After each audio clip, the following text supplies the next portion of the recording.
evidence such as pregnancy records, maternity records. A lot has really changed when it comes to the UK visa application, especially with dependents. Now, this is a letter from Home Office to one of my beautiful viewers. I know she's watching this video. I've been part of this journey and I'm so glad that I can now take a deep breath. She migrated to the UK with her husband late last year and left her 4 children back in her country. So it was time for her to bring her children, and the Home Office showed her shege.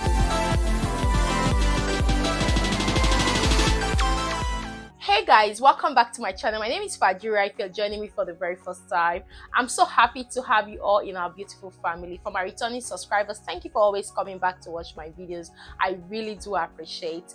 God bless you. If you're new to this channel or you're seeing this beautiful face for the very first time, on this channel I create content on how you can migrate to the UK, jobs with visa sponsorship, like everything you can think about the UK. Now I'm just about to share a letter, not one, not two, that the Home Office sent to one of my viewers. She's watching this video and I actually wanted to wait to the end of the process before I can share this letter, so you can also learn from it, just in case you're in the UK and you're planning to bring your children over. This will just help you, because this lady, oh my god, at some point I was like, when will I be free from her? So now, just as you can see, she applied for a visa for her children. She's got 4 children.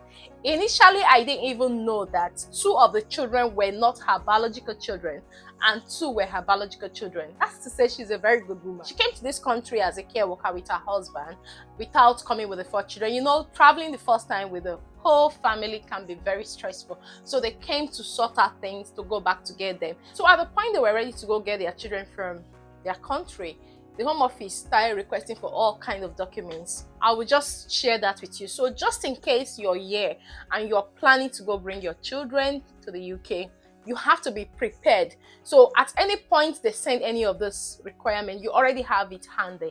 So as you can see on my screen, after they applied for the 4 children, the Home Office granted 2, which were her biological children, their visas, but not just straight away. They requested for more documents, and the 2 that were not her biological children received this letter from Home Office. So just in case you're planning to make any move with your stepchild, your adopted child, so you just have to be prepared by having all these documents handy. So as you can see on my screen, UK Decision Making Center is currently assessing the application submitted by the above name. We are unable to conclude the application at this time as we require additional information from you. You have submitted a birth certificate which was registered on the 31st of March 2023. This is 12 years after your date of birth. Please confirm why there was a delay and what evidence your parents were required to provide in 2023 in order to register your birth. For data protection purposes, I'm not going to call out the names. So just as you can see, please also provide any further documentary evidences of your relationship with, of course, the parents of the child that you wish to be considered in support of your application. Please send this information and any document as scanned attachment within 10 working days to, of course, your Home Office will always send you a link to send it to. Now, this application, they've already shared their pictures and to show their relationship. They shared the birth registration, but now because the birth registration was done in 2023, now the Home Office is requesting for more information, why they were not able to register the birth in that year and so on.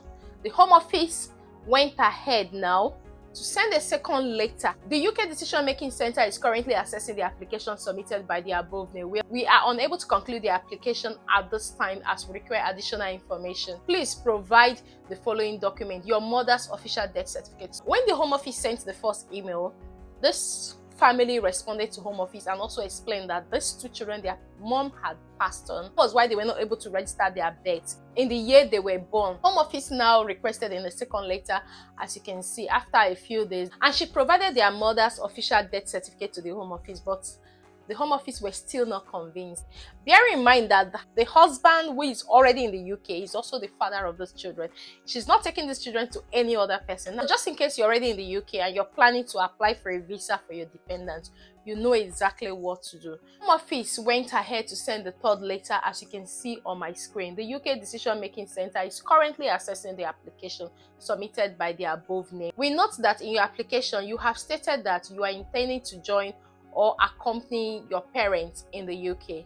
As part of our safeguarding duties under Section 55, we require further information before we are able to conclude your application. Please provide the following available evidence to help support our further assessment. Your original hospital issue birth certificate. This was requested after they had provided the birth registration, the national, I think the national birth registration. Now they're asking for the one that was given to their mother in the hospital where they were born. Now, evidence such as pregnancy record. When I saw this one, I was really surprised. Let me take it again. Evidence such as pregnancy records, maternity records, child health record book, or other medical records that verify your date of birth. I know about other documents that Home Office usually asks from people when it comes to dependent, but asking for evidence such as pregnancy records, education records that verify your age and who is named as your parental contact, evidence to demonstrate suitable arrangement for your care and accommodation in the UK, which must comply with the relevant UK legislation and regulations. Please send these evidences as a scanned attachment within 10 working days to this address. Attach the documents directly to the email, as we are unable to access links to files hosted on sites such as Dropbox or Google Drive. Kind regards, UK Decision Making Center. After this third email came, so what she had to do, so that just in case you're watching this video, you can also do that. So for the evidence of the original hospital issued birth certificate, they went back to the hospital and got it from the doctor. Also the evidence such as pregnancy records. Lucky for her, the doctor would deliver those kids, but still in that same hospital. He was able to recover all the folders that their mother was using before she passed on. Because I think she passed on just after giving birth to the two of them or so. I can't really tell, but the doctor was really, really helpful. Now, education records that verify your age and who is named on the parental contact. They had to go back to school. The school they attend in their country, they got a letter from the school, and also their reports, documents from the school to show that both of them are the parents of these children. Now, for the evidence to demonstrate suitable arrangement for your care and accommodation in the UK. So for this one, they had to get their house contract, though she was actually worried because I think they're in either 2-bedroom or 3-bedroom flats and they were bringing in 4 children or so. She was really worried about the contract, if Home Office is going to say anything about it. But lucky for her, she submitted her house contract, and after 2-3 days, the visas were approved. I'm not only sharing this video because the visas have been approved. I'm sharing it so that in case you're watching this video and you're planning to bring your family, please try and make sure that you have all of these handy, because if you don't have them handy, she kept calling me to an extent. I was like, oh my god, how did I even know this woman? I'm like, hey, she has called again. At the end of the day, she provided all the documents, and here we are today.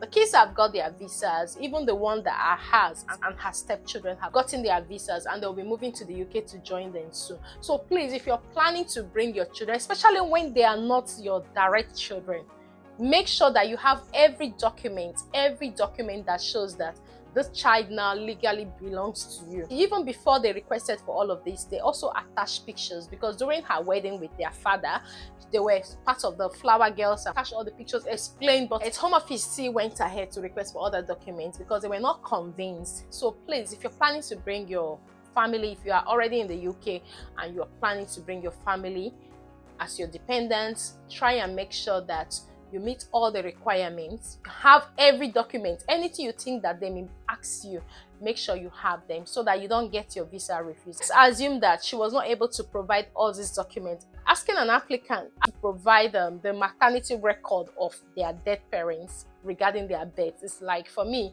this is the first time I'm hearing it, but thanks be to God that the hospital that they were delivered in, doctor who took their delivery was still there, and he was able to sort out their mother's file. If not, these kids would have been refused. So this brings us to the end of today's video. If you're planning, like I said, to bring your family, your dependents to the UK, and you don't have any of these documents, guys, start sorting them out now. Anything you know you can prove. That's why I always say in my video, you don't need to submit only what Home Office have said you should submit. If you have more documents to support those things that they have asked for, submit, so that you don't keep receiving emails from them asking you to provide this, provide that.